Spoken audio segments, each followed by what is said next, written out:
Hey everybody, I am Leslyn Keith back here again, as I am with you every first and third Thursday of the month to do research updates that have to do with lipedema. And I always look at a recent study or a recent paper that was published and go over it with you. I usually also have a link to the paper as well. So when we get into talking about this particular paper I have today, there will be a link for that. And it is actually open access. So for this particular one, I have the link that you could get the whole paper online.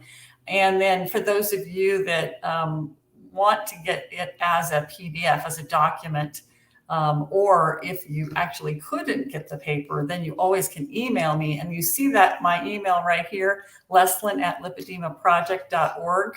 And so definitely let me know if you have trouble getting access to the paper that I'm talking about this time, or any of the times that I'm on. Email me and contact me about it. I also love to hear from you. Well, while we're on together right now, I love it when you post to say that you're here, even where you are in the world, because I already see that Naran has said hi, and so is Jackie and Cheryl. Cheryl says she's from Wisconsin. So be sure to post where you are. I love to know that people are actually out there listening.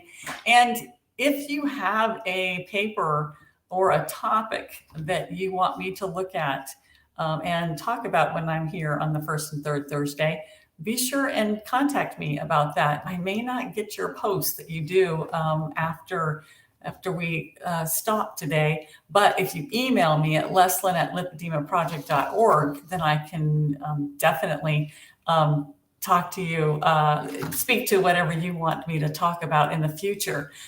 Thank you for more of you that have already posted and said hello. Nice to have you here.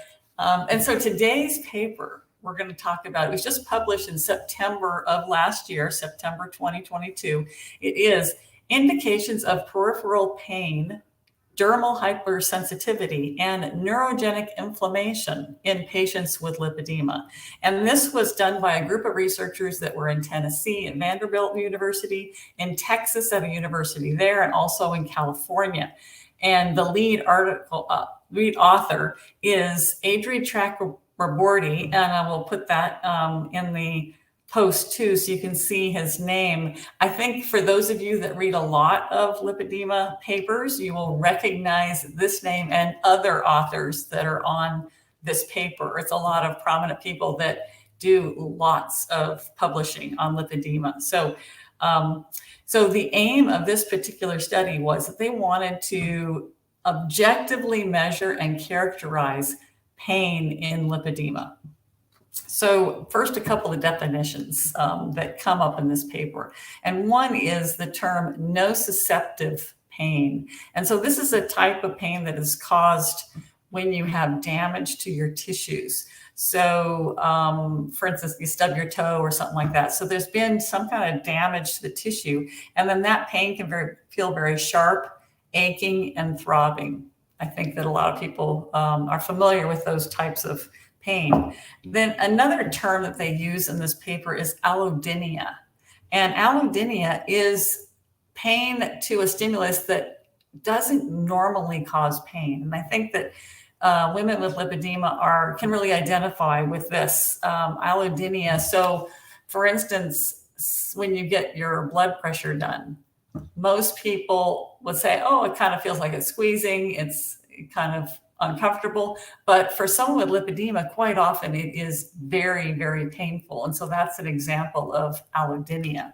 But even less innocuous things like a pet jumping onto your lap, something like that people wouldn't even say it was uncomfortable. But for someone with lipedema, it can be very, very uncomfortable.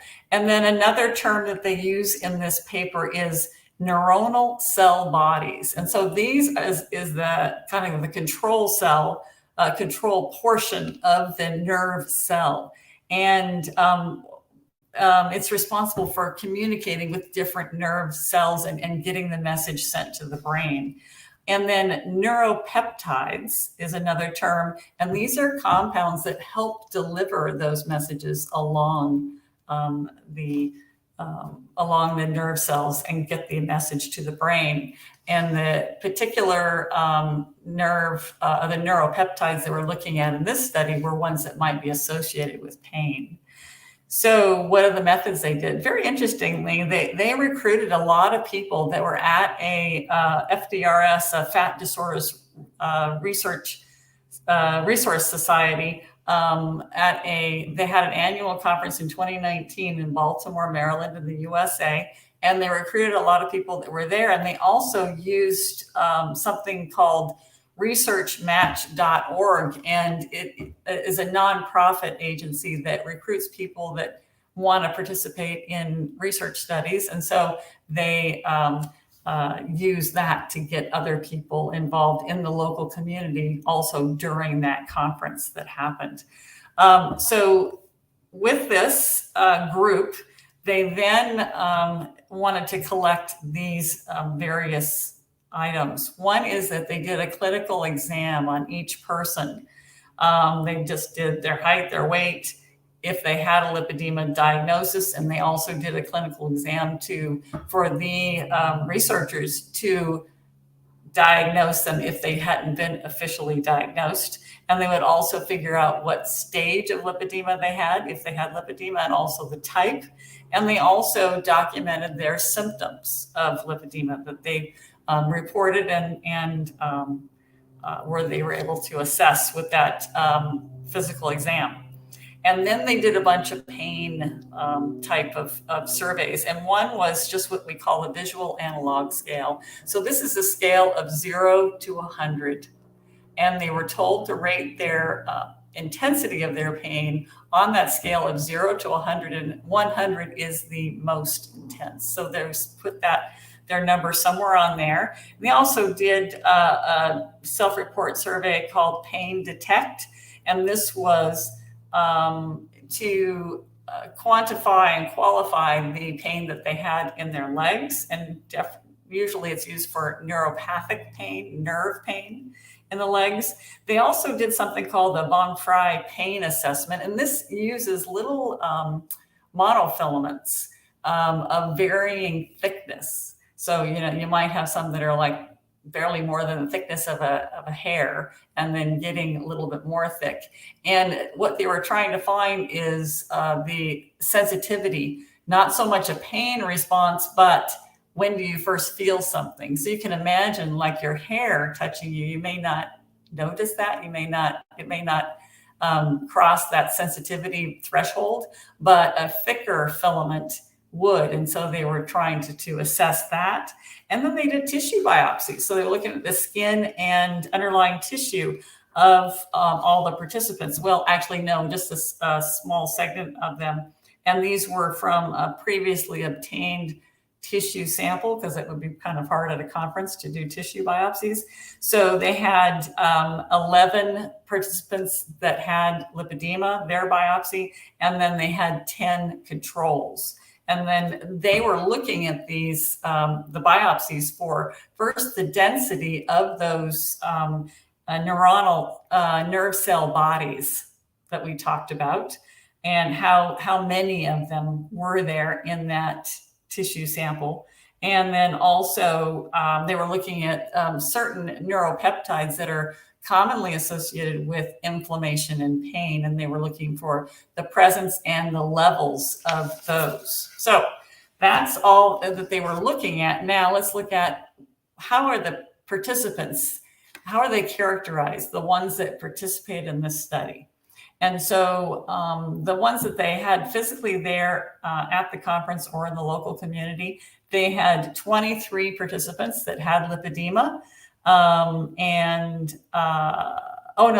It was 23 were in the control group and 27 had lipedema. And of those 27 participants, they had 5 that were in stage 1, 13 that were in stage 2 lipedema, and 19 that were in stage 3. These researchers were using the 3-stage model instead of the 4. And then let's look at their characteristics as in general. The control group, their average age was 40 years old. In the lipedema group, their average age was 50. Interesting, a little bit older. As far as BMI, which we know is not the greatest measure for lipedema, but they did use that one way of quantifying their weight and body mass. So for controls, the average was 26.6, and for the lipedema group was 34.5. And we know that obesity starts at 30, but again, not the best measure. But it was nice that the study also looked at hip and waist measure, and the hip to waist ratio, waist to hip ratio, quite often is a better measure for lipedema because it tells us where the fat is. And if you typically have a narrower waist and wider hips, as is common with lipedema, then that tells us that even though your BMI might be over 30, it is telling us where the fat is, and it's telling us it's below the waist. And so in the control group, the waist was typically 33 inches, and the lipedema group was typically 44 inches. And it got worse with stage. So it was a lower waist measure for stage 1 and higher for stage 3. And then when they looked at the ratio together, well, for women, ideally, we want the ratio to be 0.9 or less. And for the control group, it was 0.8. For the lipedema group, get this, it was 0.77. So this really is a indication that lipedema, generally, you're considered metabolically healthy, but you've got excess fat in your lower body. So, and it seemed to be not only that hip to waist ratio, waist to hip ratio, was stable across the stages. It did not get worse with stage. So that was interesting. So there's our group.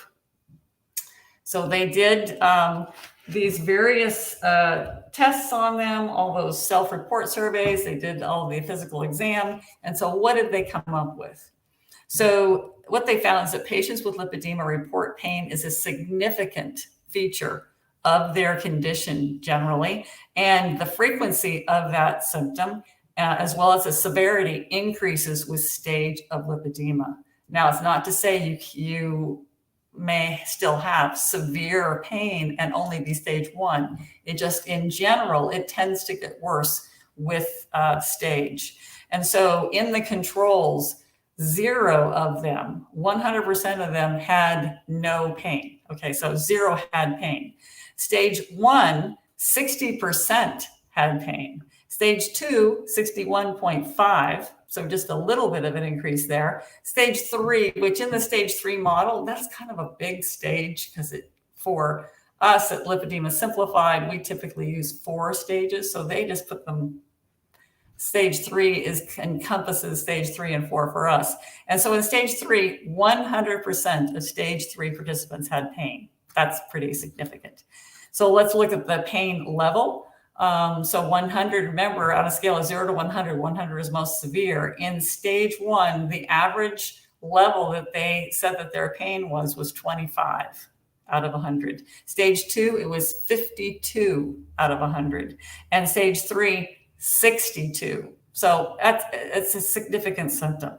And let's just look at one description of the pain.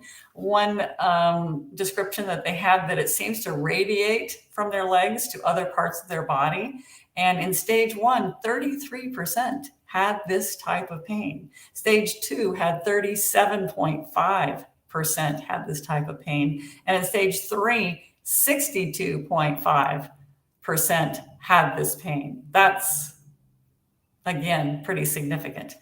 So let's look at the results for using that monofilament test. So that mechanical sensitivity, what was your threshold?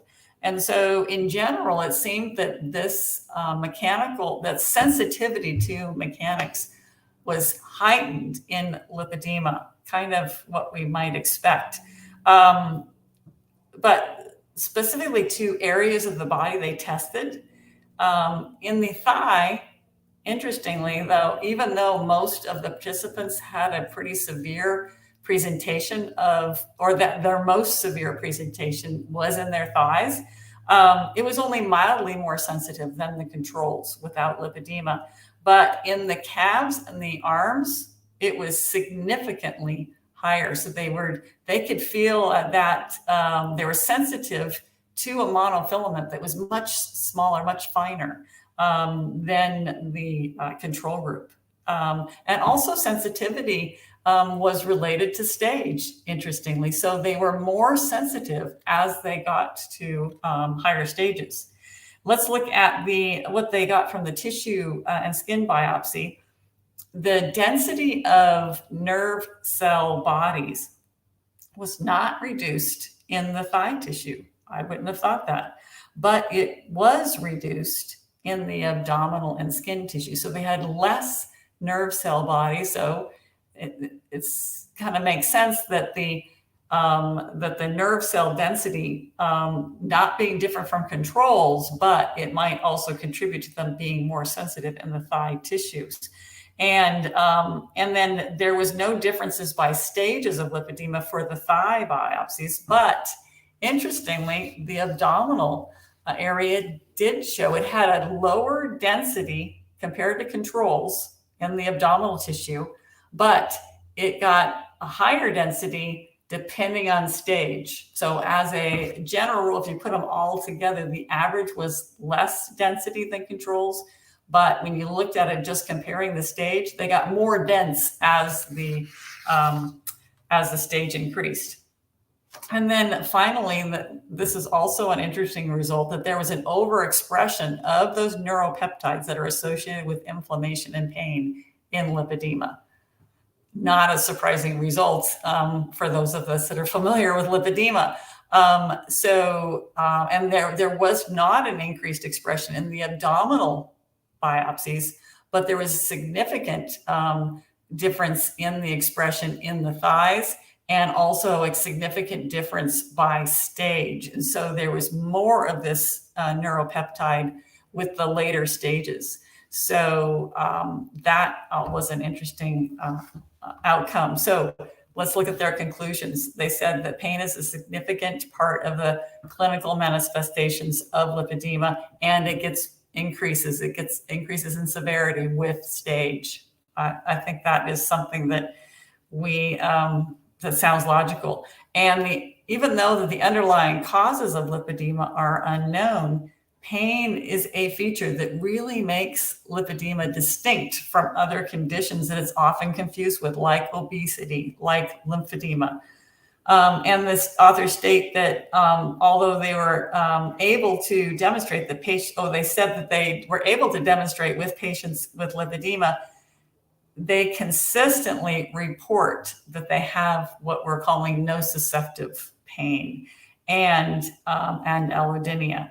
And this pain is really measured, the sensitivity to this can be measured with those mechanical monofilaments. And even when we look at the tissue, with the tissue biopsies, we can see significant differences compared to controls and differences by stage, that these differences really can be linked to a presence of pain. So I thought that was highly interesting. And I really feel like this paper is important. This study is important for women with lipedema, because this is another way we can objectively measure, quantify, and hopefully use the data to increase awareness about what happens with lipedema and pain. So this hopefully can get treatment that can do something for the pain. We can get that kind of intervention sooner as we learn more about pain. And they do say in this paper that there's just not much out there that can help with lipedema and pain. And at Lipedema Simplified, I think you will see that we have several interventions that we feel can be significantly impact the pain associated with lipedema. And so those are worth exploring. One is diet, one is using a pneumatic pump, one is using CBD. So I think we at Lipedema Simplified really do look at pain quite a bit, and we're trying to to help with ways that can help manage that condition. So check out our resources at Lipedema Simplified. And also just other resources for you to check out are, look at our social media. I have done blog posts about pain before, and also other things associated with the concerns of lipedema. And Gail Straker, our community manager, also contributes to the blog. And I think she just had a great one on sleep. So check out our blog. We'll have the link for you down below so that you can check that out. And also look for our flash briefings. So these are daily, very short podcasts, less than 10 minutes. And also, reports on various aspects of lipedema. And go to our social media that we have a couple of Facebook groups. We have Keto Lifestyle for Lipedema. And we also have the Facebook group Lipedema Simplified Support. So those are other outlets for you to get information and support from each other. And then, well, our next big thing coming up, of course, is going to be in June for Lipedema Awareness Month. So stay tuned for what we plan on doing for that month. And I think you will be very happy to be involved in all that stuff.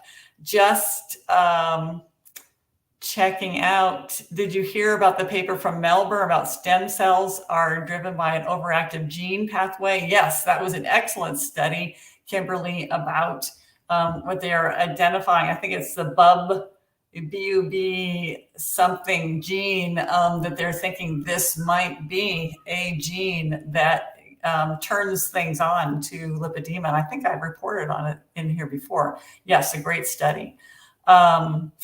And yes, one listener is saying the blood pressure cuff and pet paws cause pain. Yes, absolutely. Thank you for being here from Tucson. Yep. Thank you, everybody, for being here. It's always so wonderful to be here with you and give you these updates and get your responses.